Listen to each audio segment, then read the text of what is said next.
Hello friends, welcome back to my YouTube channel Dinesh mathematics. I hope कि आप लोग बहुत अच्छे होंगे। तो हमारा क्लास चल रहा था भौतिकी का। भौतिकी में चैप्टर नंबर 2 पढ़ रहे थे, जिसका हेडिंग है प्रकाश का अपवर्तन। तो प्रकाश का अपवर्तन में हम लोग पार्ट 1 और पार्ट 2 वीडियो बना चुके हैं। अगर आप उसको मिस कर दिए तो उसका लिंक इसके डिस्क्रिप्शन बॉक्स में आपको मिल जाएगा, वहाँ से जा करके आप देख सकते हैं। तो पार्ट 2 में हम चर्चा किए थे लास्ट टाइम में अपवर्तनांक के बारे में। अपवर्तनांक क्या होता है, तो आज भी उसको, आज की इस क्लास में भी हम लोग उसको देखेंगे, है ना कि अपवर्तनांक क्या होता है।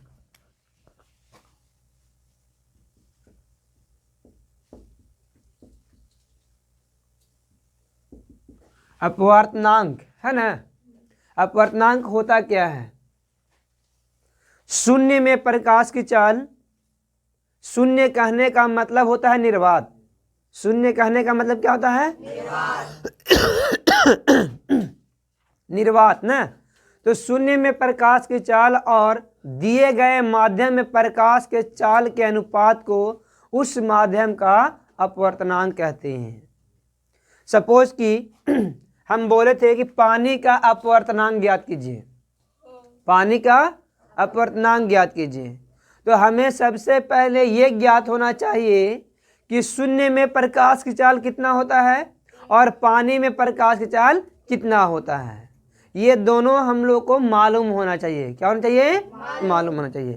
तो यहाँ पर देखिए, अपवर्तनांक क्या बोले हम? शून्य में प्रकाश की चाल। तो शून्य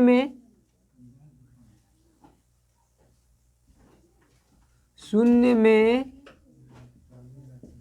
प्रकाश की चाल और बटा में जल में निकाल रहे थे ना हम, जल का अपवर्तनांक। तो यहाँ होता है दिए गए माध्यम में प्रकाश का चाल, दिए गए माध्यम में प्रकाश की चाल। तो गौर से यहाँ पर आप देखिएगा, अपवर्तनांक को हम लोग बोलते हैं एन। क्या बोलते हैं? एन। क्या बोल दिए? एन। ठीक है। अब यहाँ पर देखिए, शून्य में प्रकाश की चाल को सी से लिखते हैं। क्या से लिखते हैं? सी से ना। और दिए गए माध्यम में प्रकाश के चाल को हम लोग बोलते हैं सी एम। एम मतलब हुआ यहाँ पर कौन सा माध्यम दिया गया उसका नाम एम हो जाएगा। क्या हो जाएगा? एम। समझ में आया? तो ये फॉर्मूला याद रखिएगा। यहाँ पर लिखाता है सी, यहाँ पर 1 ना लिख करके आप कितना लिखें डायरेक्ट? एन एम बराबर होगा सी बटा सी एम। याद रहेगा? कोई दिक्कत है? ये एम क्या है? तो दिए गए माध्यम, दिया गया माध्यम। यहाँ पर पानी भी हो सकता है, केरोसिन तेल भी हो सकता है, कांच भी हो सकता है ना। अगर आपको बोलता है कि पानी का यानी जल का अपवर्तनांक निकालिए, तो यहाँ पर लिखा गया क्या? देखिए, एन पहले लिख देते हैं, उसके बाद सी। शून्य में प्रकाश की चाल के लिए हमेशा के लिए सी लिखेंगे। हमेशा के लिए क्या लिखेंगे? सी। और उसके बाद बोलता है यदि जल का अपवर्तनांक निकाले। क्या चीज का? तो जल को सी तो हो गया। अब यहाँ पे सी स्पीड के लिए, चाल के लिए होगा जी, किस में? तो जल के लिए क्या लिखते हैं? तो यहाँ लिखना होगा एन डब्ल्यू। क्या लिखेंगे हम लोग? एन डब्ल्यू बराबर सी बटा सी डब्ल्यू। सी बटा। अगर आपको बोला होता कि कांच का अपवर्तनांक ज्ञात कीजिए, किस चीज का? कांच का। तो लिखेंगे एन जी बराबर सी बटा C G. G for glass, G for, W for, और एम मतलब दिया गया माध्यम। तो इस तरह से हम अपवर्तनांक निकालते हैं। क्या करते हैं? अब यहाँ पर थोड़ा सा ध्यान दीजिएगा। ये अपवर्तनांक जो निकलता है, इससे हम लोग को क्या सूचना मिलता है? तो हम लोग को ये सूचना मिलता है कि सी एम में प्रकाश की चाल से सी में कितना गुना अधिक है ना। सी एम में जो प्रकाश की चाल है, उस सी में प्रकाश की चाल कितना गुना अधिक है? कितना से? सी एम से। यहाँ देखिए, सी एम का प्रकाश, सी का प्रकाश चाल CW से कितना अधिक है, यह हमको किससे पता चलता है? कितना गुना अधिक है किससे पता चलता है? अपवर्तनांक से पता चलता है। अब यहाँ पर है कि इस निर्वात में प्रकाश की चाल यानी शून्य में प्रकाश की चाल ग्लास में प्रकाश की चाल से कितना गुना अधिक है, तो Ng से पता चलेगा, यानी निर्वात अपवर्तनांक से पता चलेगा। किससे? जैसे कि आप लोग देखे होंगे कल के वीडियो में भी आप लोग बताए थे, इससे पीछे वाला वीडियो में बताए थे ना कि जल का अपवर्तनांक कितना होता है? 1.3 बताए थे ना कि नहीं बताए? अब यहाँ पर देखिए 1.33 का मतलब क्या होता है, तो यहाँ पर हम कह सकते हैं कि निर्वात में प्रकाश की चाल जो है वो जल में प्रकाश की चाल से 1.33 गुना अधिक होता है। आगे समझ में? कांच का अपवर्तनांक निकला था 1.5, कितना निकला था? 1.5। तो यहाँ पर हम कह सकते हैं कि निर्वात में प्रकाश की चाल कांच में प्रकाश की चाल का 1.5 गुना अधिक है। 1.5 गुना क्या है? अधिक है। आगे समझ में आप लोग को? जैसे कि अब देखिए 1.5 गुना अधिक है, ये आप लोग देख भी सकते हैं। अब बताइए कि शून्य में प्रकाश की चाल 3 लाख किलोमीटर प्रति सेकेंड यही ना होता जी, और कांच में प्रकाश की चाल 2 लाख किलोमीटर प्रति सेकेंड। तो हम किलोमीटर प्रति सेकेंड नहीं लिख रहे थे क्यों, तो कटबे करता है, इसे कट गया, ये 5 जीरो से 5 जीरो, तो 3/2 को हम लोग लिख सकते हैं 1.1/2। तो ये 1.5 गुना हुआ कि नहीं हुआ? 1.5 गुना हो ना गया जी। तो हम इसीलिए बोल रहे हैं। अब यहाँ भी देख लीजिए, तो इसका ये 1.5 गुना नहीं है, 2 का 1.5 गुना 3 होता है, 2 का 1.5 गुना कितना होता है? 3। तो हम बोल सकते हैं ना कि निर्वात में प्रकाश की चाल जो होता है कांच में प्रकाश की चाल का 1.5 गुना है, यानी 1.5 गुना अधिक होता है। बोले कोई डाउट है? आगे समझ में आप लोग को ना? चलिए, तो यहाँ इसका ये फॉर्मूला याद रखिएगा ना, Cm बराबर होता C/Cm, सॉरी Nm ना जी, Nm बराबर होता है C/Cm। हाँ, Cm ऐसे नहीं लिख दीजिएगा, Cm ऐसे लिखना, ठीक है? ये गलत है, ये क्या है?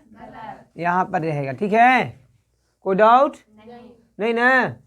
तो देखिए इसका एक स्पेशल नाम है निरपेक्ष अपवर्तनांक, इसी को बोलते हैं निरपेक्ष अपवर्तनांक। बराबर होता है शून्य में प्रकाश की चाल और दिए गए माध्यम में प्रकाश की चाल के अनुपात को निरपेक्ष अपवर्तनांक कहते हैं। क्लियर है? कोई दिक्कत है? तो आप लोग को बुक में दिया हुआ है सभी का प्रकाश का अपवर्तनांक, सब कुछ चीज के दिया हुआ था।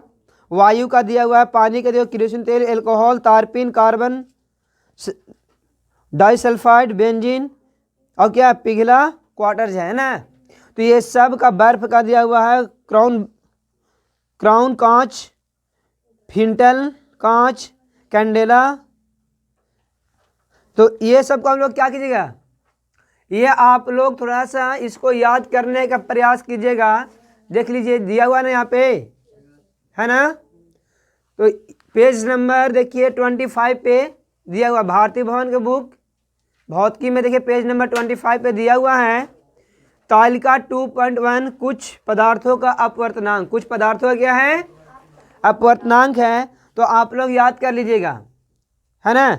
सबसे अधिक अपवर्तनांक होता है हीरा का। सबसे अधिक अपवर्तनांक किसका होता है? हीरा का अपवर्तनांक सबसे अधिक होता है, यानी हीरा में प्रकाश की चाल निर्वात में प्रकाश की चाल से कितना गुना कम है? तो 2.42। हीरा में ना हम बोल रहे थे। अगर ऐसे बोले होते कि निर्वात में प्रकाश की चाल हीरा में प्रकाश की चाल का कितना गुना अधिक है, तो 2.42 गुना अधिक है। आगे समझ में आप लोग को? तो ये आप लोग अपने से याद कर लीजिएगा, क्योंकि इसमें से बोर्ड के एग्जाम में 1 से 2 नंबर का क्वेश्चन पूछ देता है, और ये 100% है कि एक ना एक क्वेश्चन पूछेगा ही, एक ना एक क्वेश्चन इससे आना तय है। इसलिए आप लोग इसको क्या कर लीजिएगा, याद कर लीजिएगा, ठीक है? चलिए देखिए, यहां पर हम बोल सकते हैं निर्वात का अपवर्तनांक 1 होता है। निर्वात का अपवर्तनांक कितना होता है? 1। याद रहेगा? क्यों?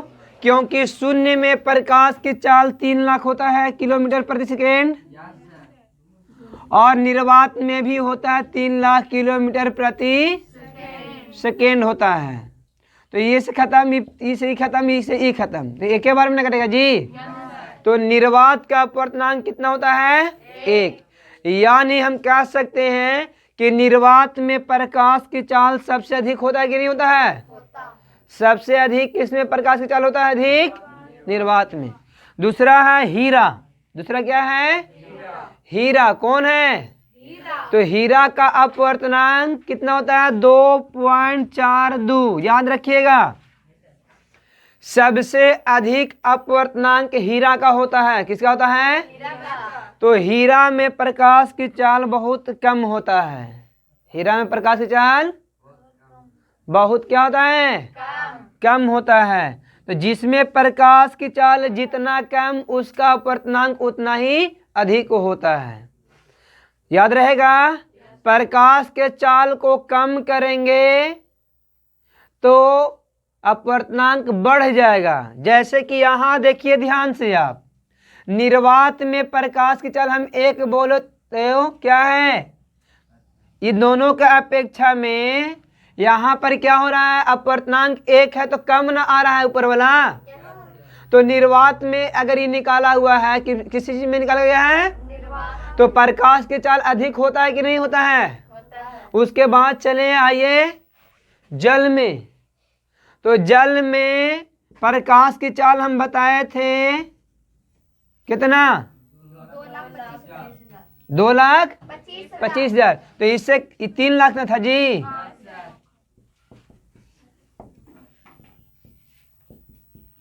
और यहां पर बात करते हैं कांच में, तो कितना होता है?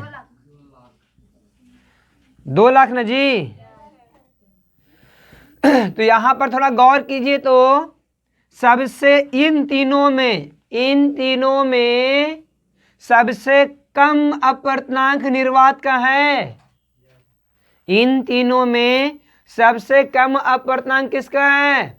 निर्वात का। तो प्रकाश की चाल अधिक है कि नहीं तीनों से? दूसरी बात, ये दोनों को अब बात करते हैं, तो इन दोनों में 1.3 जो है से 1.5 से कम है ना? है 1.3 1.5 से कम है ना? तो प्रकाश की चाल इससे ज्यादा है कि नहीं है? है ना? अब यहां बात करते हैं, तो देखिए ये सबसे अधिक है, 1 से भी अधिक है, 1.3 से भी अधिक है, यहाँ कितना? 1.5 ना जी। तो ये सबसे प्रकाश की चाल कम होगा, है कि नहीं है? तो यहाँ पर ध्यान में रखिएगा, जिसमें प्रकाश की चाल अधिक उसका अपवर्तनांक कम, और जिसमें प्रकाश की चाल कम उसमें उसका अपवर्तनांक अधिक होगा। एक दूसरे को उल्टा खाली बोल देना है। चाल जो होगा, अगर बढ़ेगा चाल अधिक तो अपवर्तनांक कम, अपवर्तनांक अधिक तो चाल कम।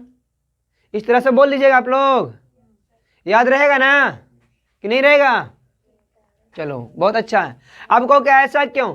क्योंकि सभी के साथ तुलना तो हम 3 लाख के साथ में कर रहे हैं, 3 लाख के साथ में कर रहे हैं जी। अब बताइए कि यहाँ पर जितना स्पीड कम होगा, जितना कम मान नीचे रखेंगे उतना ही ना अधिक मान आएगा। इधर जितना नीचे कम मान रखेंगे उतना ही ना अधिक मान आएगा। तो वही तो हम बोल रहे हैं कि जितना प्रकाश की चाल कम होगा उतना ही अपवर्तनांक अधिक होगा, है कि नहीं? कोई दिक्कत है? चलिए अब यहां पर आगे हम लोग पढ़ेंगे सापेक्ष अपवर्तनांक क्या होता है।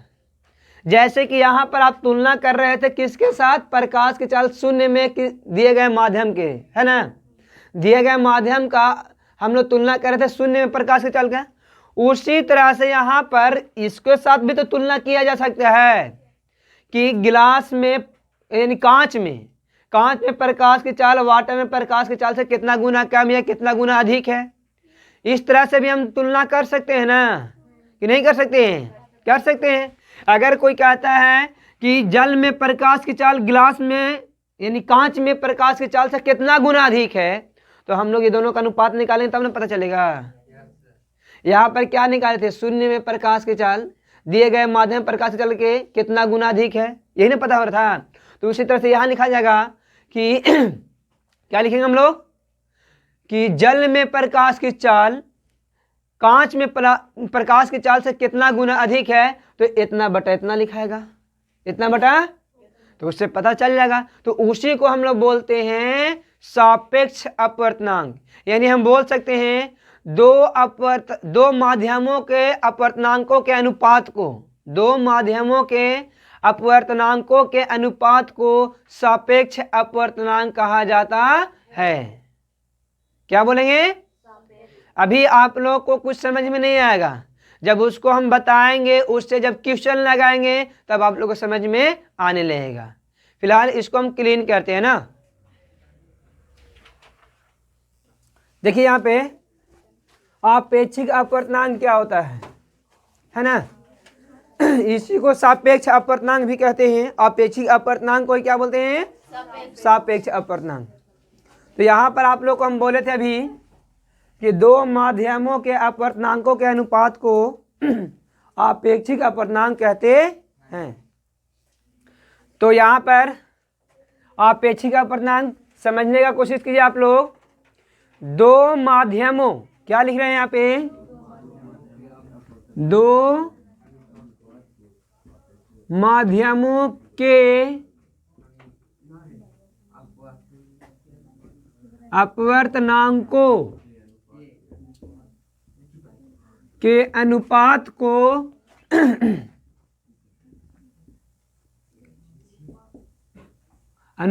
को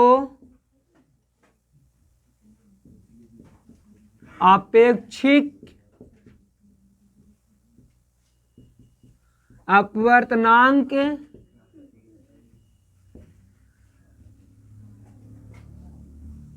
कहते हैं। क्या लिखा हुआ है? दो माध्यमों के अपवर्तनांकों के आपेक्षिक, एक मिनट, दो माध्यमों के अपवर्तनांक के अनुपातों को क्या बोलते हैं? आपेक्षिक अनुपात अपवर्तनांक कहते, यही ना है। तो यहाँ पर दो माध्यम आपको लेना होगा। अब वो दोनों माध्यमों में तुलना करना है। क्या करना है? तो हम लिखते हैं यहाँ पर, माना कि माध्यम 1, ऐसे लिख दें, 1 का अपवर्तनांक कितना होता है? n1 ले लेते हैं। क्या लेते हैं हम लोग? n1 है। माध्यम 1 का अपवर्तनांक क्या मान लिए? n1। अब दोनों माध्यम था जी, तो फिर लिखेंगे माध्यम 2 का अपवर्तनांक n2 ले लिए। क्या ले लिए? अब यहाँ पर किस प्रकार से क्वेश्चन पूछेगा उसको ध्यान से सुनिएगा आप लोग।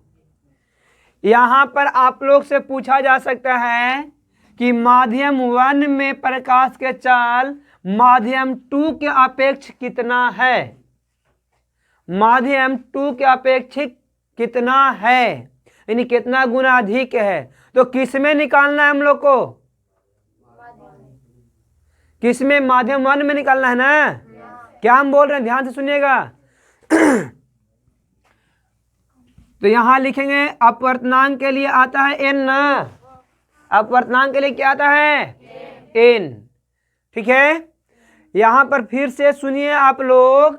माध्यम 1 में प्रकाश की चाल माध्यम 2 के अपेक्ष कितना है?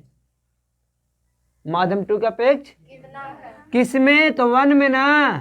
तो 1 2 क्या लिखेगा?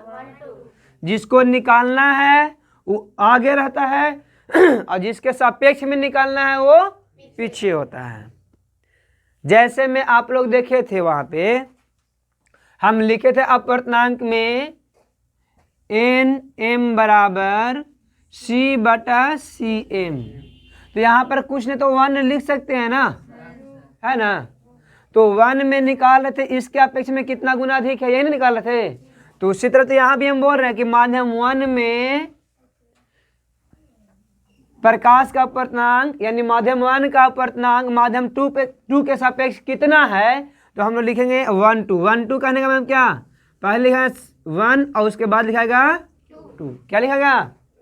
यदि हम ऐसे निकाले होते कि माध्यम 2 में या माध्यम 2 का अपवर्तनांक माध्यम 1 का सापेक्ष कितना है, तो लिखते यहाँ पर n2 1। क्या लिखते?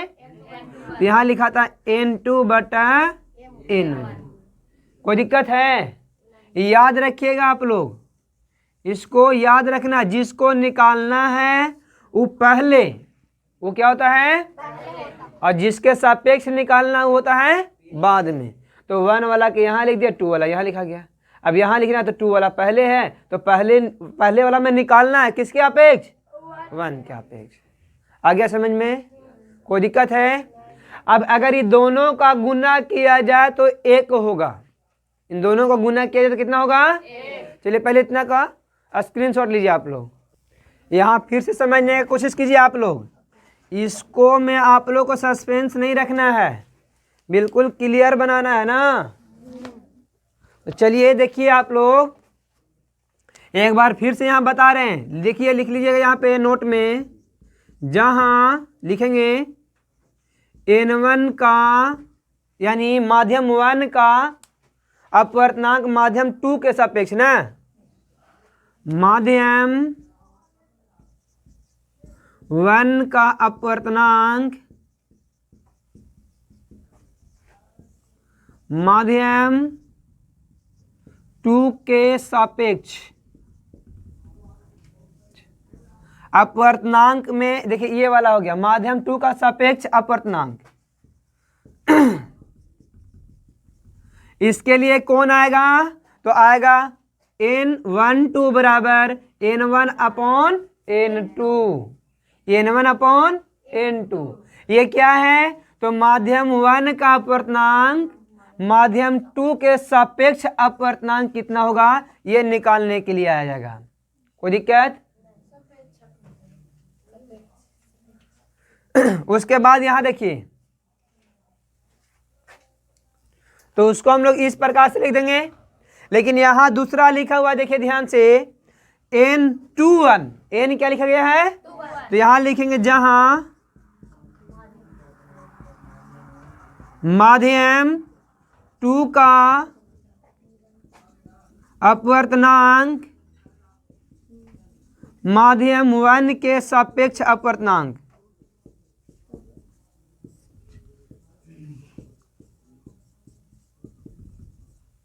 अगर इसको लिखना हो तो हम लोग लिखेंगे n21। क्या लिखेंगे? n21 बराबर होगा n2 बटा n1। अब देखिए इसको हम लोग थोड़ा सा अगर विस्तारित रूप में लिखेंगे तो किस प्रकार से लिखेंगे आप लोग देखिएगा। पहले इसको स्क्रीनशॉट लीजिए, तो इसको क्लीन कर देना। चलिए देखिए यहाँ पर अगर आपको लिखना हो तो किस प्रकार से लिखेगा, तो यहाँ पर हम इसको ऐसे लिख सकते हैं कि माध्यम 1 में प्रकाश के चाल 1 ऐसे लिख देते हैं ना, माध्यम 1 में प्रकाश की चाल बटा माध्यम 2 में, या 2 ऐसे लिख देते हैं, प्रकाश के चाल के अनुपात को क्या कह देंगे हम लोग, अपेक्षिक अपवर्तनांक कह दे सकते हैं। अब बोले कि आया कहाँ से, तो देखिए ध्यान से आप लोग, हम इसको क्या लिख रहे थे, n1 बटा n2। तो n1 बटा n2 को हम लोग क्या लिखेंगे, c बटा c1 लिखेंगे ना। और यहाँ पर माध्यम 2 के लिए c बटा c1 c2 लिखाएगा। देखिए यहाँ पर हमको लिखना हो n है ना, n12 को तो किस प्रकार से लिख सकते हैं, तो लिखेंगे माध्यम टू में प्रकाश की चाल और माध्यम 1 में प्रकाश के चाल के अनुपात को हम लोग क्या बोलेंगे, N12। क्या बोलेंगे? अब देखिए कैसे ही आया, ये कैसे आया, ये ध्यान से समझिएगा आप लोग। तो N1 को हम लोग क्या लिख सकते हैं, N1 बराबर हम यही नहीं लिख सकते C/C1, और N2 क्या लिख सकते हैं, C/C2। ये नहीं लिख सकते हैं जी। तो यहाँ पर N1/N2 है, तो N1 को हटा कर ये वाला लिख दिए हैं, N2 को हटा के ये वाला लिख दिए हैं। अब देखिए ध्यान से आप लोग, C/C1 ये वाला हो गया, यहाँ भाग ना देगा जी, C/C2 ये भाग ना देगा, डायरेक्ट हम गुना के रूप में लिख देंगे, तो C2 ऊपर में और C नीचे हो जाएगा। ये C से C कैंसिल, तो ऊपर में क्या बचा, C2/C1 ना बच गया, C2/C1। अब C2 क्या है, तो C2 है माध्यम 2 में प्रकाश की चाल, तो यही तो लिखा हुआ है कि माध्यम 2 में प्रकाश की चाल, बटा और C1 क्या है, तो माध्यम 1 में प्रकाश की चाल, तो बटा माध्यम 1 में प्रकाश की चाल। आ गया ना। अगर इसको लिखना है तो कैसे लिखेंगे, इसको लिखना है जैसे इसका उल्टा लिख देंगे। देखिए कैसे, ये कैसे मिलेगा, N2 को हम लोग क्या लिखेंगे, C/C2 है ना, N1 को क्या लिखेंगे, C/C1। अब यहाँ पर C/C2 गुन्ने, डायरेक्ट गुना कर रहे हैं, ये वाला चल जाएगा ऊपर और ये वाला जाएगा इसे कैंसिल, तो C1/C2। तो यहाँ लिखेंगे अगला बार ये वाला के लिए, N21 के लिए क्या लिखेंगे कि माध्यम 1 में प्रकाश की चाल बटा माध्यम 2 में प्रकाश की चाल। समझ में आया, यही ना है, ये लिखेंगे माध्यम 1 में प्रकाश की चाल बटा माध्यम 2 में प्रकाश की चाल के अनुपात को हम लोग इस प्रकार से लिखेंगे। आगे समझ में आप लोग को कोई दिक्कत है क्या? अब यहाँ पर अगर बात कहा जाए कि इन दोनों को अगर गुना कर दिया जाए तो कितना आएगा, ये दोनों को गुना, ये समीकरण 1 है और ये समीकरण 2, तो समीकरण 1 और समीकरण 2 को गुना कर देंगे तो कितना आएगा, तो 1 आएगा। कितना आएगा, 1। देखिए यहाँ लिखेंगे, इसके बाद में यहाँ लिख रहे हैं ना N12 गुने N21, N12 गुने N21, तो बराबर में कितना होगा, देखिएगा N1/N2, यही ना है, ये तो इसके लिए आ गया गुना, N21 के लिए क्या आएगा, तो N2/N1, तो ये से वाला कैंसिल, ये से ये वाला कैंसिल, कितना आ गया, 1 आएगा। कितना आएगा, तो अब यहाँ पर इसको कैसे बोलेंगे हम लोग, इसको बोलेंगे कि 1 के अपेक्ष, 1 के, यहाँ क्या लिखा गया, माध्यम 1 का अपवर्तनांक N1 है और माध्यम 2 का अपवर्तनांक कितना है, N2। तो बोले माध्यम 1 का अपवर्तनांक माध्यम 2 के सापेक्ष और माध्यम 2 का अपवर्तनांक माध्यम 1 के सापेक्ष का गुणनफल हमेशा कितना होता है, 1 होता है। कितना होता है, 1। जैसे में अब यहाँ पर देखिए आप लोग, इसको पहले स्क्रीनशॉट लीजिए, इसके बाद आपको एक क्वेश्चन लगाते हैं, क्वेश्चन सॉल्व करेंगे तो आप लोग का अच्छे समझ में आ जाएगा। ठीक है, उतारिए इसको। तो यहाँ देखिए आप लोग क्या है, ये समझ में आ गया आप लोग को ना कि माध्यम 1 में प्रकाश का अपवर्तनांक या माध्यम 1 का अपवर्तनांक माध्यम 2 के सापेक्ष लिखना हो तो हम डायरेक्ट लिख सकते हैं माध्यम 2 में प्रकाश की चाल बटे माध्यम 1 में प्रकाश की चाल। यानी 2 माध्यम देगा तो दोनों माध्यम का आपको प्रकाश की चाल तो देगा ना, प्रकाश की चाल मालूम होने जाएगा। तो अगर आपको निरपेक्ष अपेक्षिक अपवर्तनांक पूछता है तो ये वाला सूत्र पर लिखिएगा कि माध्यम 2 में प्रकाश की चाल बटा माध्यम 1 में प्रकाश की चाल अगर बटा में कर दीजिएगा, भाग दिला दीजिएगा तो आपको मालूम हो जाएगा निरपेक्ष अपवर्तनांक किसमें, 1 के सापेक्ष 2 का अपवर्तनांक। 2 के सापेक्ष 1 का हम बोले थे 1 में प्रकाश का अपवर्तनांक, यानी 1 में 1 का अपवर्तनांक माध्यम 1 का अपवर्तनांक 2 के सापेक्ष माध्यम 1 का अपवर्तनांक माध्यम 2 के सापेक्ष में हो गया 1 2। क्या होगा, 1 2। यहाँ माध्यम 2 का अपवर्तनांक माध्यम 1 का सापेक्ष तो 2 1। क्या हो गया, 2 1। अब इन दोनों का गुणनफल 1 होता है। इन दोनों का गुणनफल कितना होता है, याद रहेगा? हम फिर से बोल रहे हैं, ध्यान से सुनिएगा। माध्यम 1 का अपवर्तनांक माध्यम 2 के सापेक्ष कितना होगा? तो लिखेंगे n1 बटा n2, और n1 बटा n2 को हम लोग लिख सकते हैं c2 बटा c1। अब c2 होता है माध्यम 2 में प्रकाश की चाल, तो लिखेंगे माध्यम 2 में प्रकाश की चाल, बटा c1 होता है माध्यम 1 में प्रकाश की चाल, तो यहाँ लिख दिए माध्यम 1 में प्रकाश की चाल, लिख दिए ना। तो ये निकल जाएगा आपका 2 के सापेक्ष 1 का अपवर्तनांक, 2 के सापेक्ष 1 का अपवर्तनांक। ये फॉर्मूला से निकलेगा, या ये वाला से निकल सकता है, ठीक है। उसके बाद यहाँ पर अगर यदि इसका उल्टा पूछता है आपसे कि माध्यम 1 के सापेक्ष 2 का अपवर्तनांक कितना होगा, माध्यम 1 के सापेक्ष 2 का, यहाँ 2 का सापेक्ष 1 था, अब यहाँ 1 का सापेक्ष 2 है, तो उसके लिए क्या आएगा? तो यहाँ पर देखिए n2 बटा n1, n2 को हम लोग लिखते हैं c बटा c2, n1 को लिखते हैं c बटा c1। अब देखिए ये वाला जो भाग करता है डायरेक्ट गुना करेंगे तो ये वाला ऊपर, ये वाला नीचे आ जाएगा, तो c से c कैंसिल, और c1 बटा c2। अब c1 हो गया माध्यम 1 में प्रकाश की चाल, और c2 हो गया माध्यम 2 में प्रकाश की चाल। अब इन दोनों को यदि गुना कर दिया जाए, इन दोनों क्या कर देंगे? गुना के नीचे से ऊपरे वाला कैंसिल हो जाएगा, और ये ऊपर से नीचे वाला कैंसिल हो जाएगा, तो एक ही ना बचेगा मेरे पास। क्या बचेगा? आप इसको यहाँ ऐसे भी लिख सकते हैं, c2 बटा c1 गुने c1 बटा, इसे ये कट गया, इसे ये कट गया, बच गया 1, नहीं बचा? कोई दिक्कत है? तो इस प्रकार से आप निकाल लीजिएगा आपेक्षिक अपवर्तनांक, कोई दिक्कत नहीं है। अब देखिए यहाँ पर एक क्वेश्चन लगाते हैं, उसको ध्यान से सुनिएगा आप लोग। देखिए आपको दिया हुआ रहेगा 2 माध्यम में, एक माध्यम कांच और एक माध्यम जल है।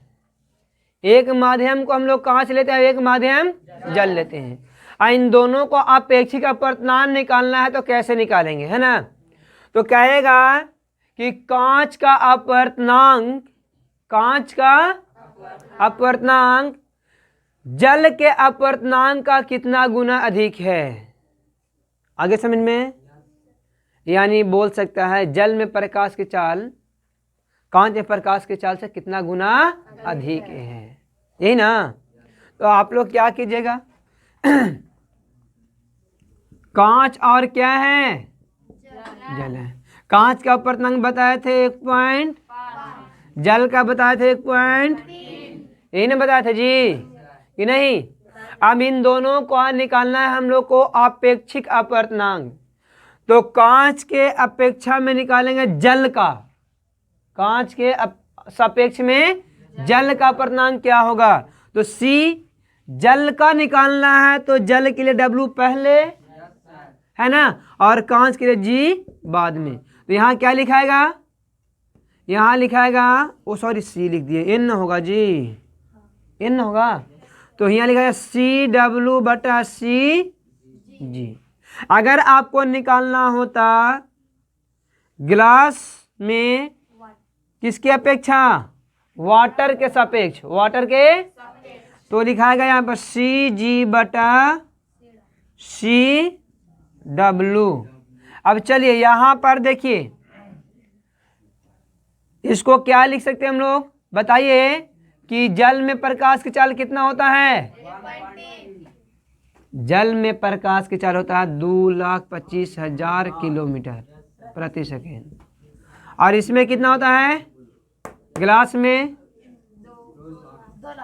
2 लाख किलोमीटर प्रति सेकेंड। ये खत्म हो गया, 1 2 1 खत्म। ओह 200 ना बचेगा जी, 3 0 3 0 तो कैंसिल हो गया, तो यहाँ बच गया 225 बटा 25 से काटे क्या 9 बार में, अब 25 से ही करेगा 9 बटा 8 ना जी, 1 अनुपात समथिंग होगा, है ना, भाग दे लीजिए ना, कितना आ जाएगा 1, और यहाँ पर 1 में भाग लगेगा क्या, तो पॉइंट बढ़ाएं तो 0 दिया जी, 1 कितना आ जाएगा यहाँ पे 16 और फिर 5, 1.125 होगा, कितना होगा? तो यानी यहाँ पर आप बोल सकते हैं इसका निरपेक्ष अपवर्तनांक कितना निकला? किसका निकला यहाँ? तो जल का निकला है, किसके सापेक्ष में? गिलास के सापेक्ष में, यानी कांच के सापेक्ष में। जल का निकला है किसके सापेक्ष में? अगर हम चाहते हैं कि गिलास का निकालें किसके सापेक्ष में, तो कैसे निकालेंगे? वाटर के सापेक्ष में जी है। तो क्या होगा यहाँ पर? सी जी, ये वाला उल्टा ना हो जाएगा जी? कितना हो जाएगा? 2 लाख। और यहाँ हो जाएगा कितना? 3 0 3 0, यानी 25 से काटेंगे तो 8 बार में 9 बार में 8 बटा कितना हो गया? ये 0 समथिंग ना होगा जी? 0.80 हो गया जी। तो 9 8 72 बचा 2, 8 में बचेगा फिर 80 में से। ये आया, कितना आया आपको? 0.88। ये किसका निकला? गिलास का निकला। किसके सापेक्ष में? वाटर के सापेक्ष में। किसके सापेक्ष? तो आपका ये वाला है। अब यहाँ क्या है? वाटर का निकला, किसका सापेक्ष? वो वाला आ गया। कोई दिक्कत है? तो इस प्रकार से हम लोग निकालते हैं अपेक्षिक अपवर्तनांक, यानी अपेक्षा में निकल रहा ना, गिलास की अपेक्षा वाटर का अपवर्तनांक कितना, तो इतना है। गिलास का वाटर का अपेक्षा गिलास का कितना है, तो इतना है। कोई दिक्कत है? तो इस प्रकार से आप ज्ञात कर सकते हैं। कोई दिक्कत? चलिए इसका स्क्रीनशॉट लीजिए। फिर आगे पढ़ना है हम लोग को अपवर्तन का नियम। तो अपवर्तन का नियम हम लोग इससे पहले भी आप लोगों को बताया गया है, पार्ट 2 में बताए हैं कि अपवर्तन का नियम क्या है। उसमें एक चीज़ बताना हम भूल गए थे, प्रकाश के अपवर्तन के दूसरे नियम को स्नेल का नियम भी कहते हैं। क्या बोलते हैं? क्योंकि स्नेल ने ही प्रकाश के अपवर्तन के दूसरे नियम को प्रतिपादन किए थे, है ना, इसलिए उन्हीं के नाम पर रख दिया गया स्नेल का नियम। याद रहेगा, प्रकाश के अपवर्तन के दूसरे नियम को स्नेल का नियम कहते हैं। क्या कहते हैं? ठीक है ना। चलिए इसका स्क्रीनशॉट लीजिए। आज का क्लास हम लोग यहीं पे समाप्त करते हैं। अब हम लोग प्रकाश के अपवर्तन के दैनिक जीवन में क्या क्या सा घटना घटता है इसके बारे में अगले वीडियो में चर्चा करेंगे। अगर वीडियो अच्छे लगे हो तो मेरे यूट्यूब चैनल को सब्सक्राइब करें, लाइक करें और शेयर करें। Thanks for watching.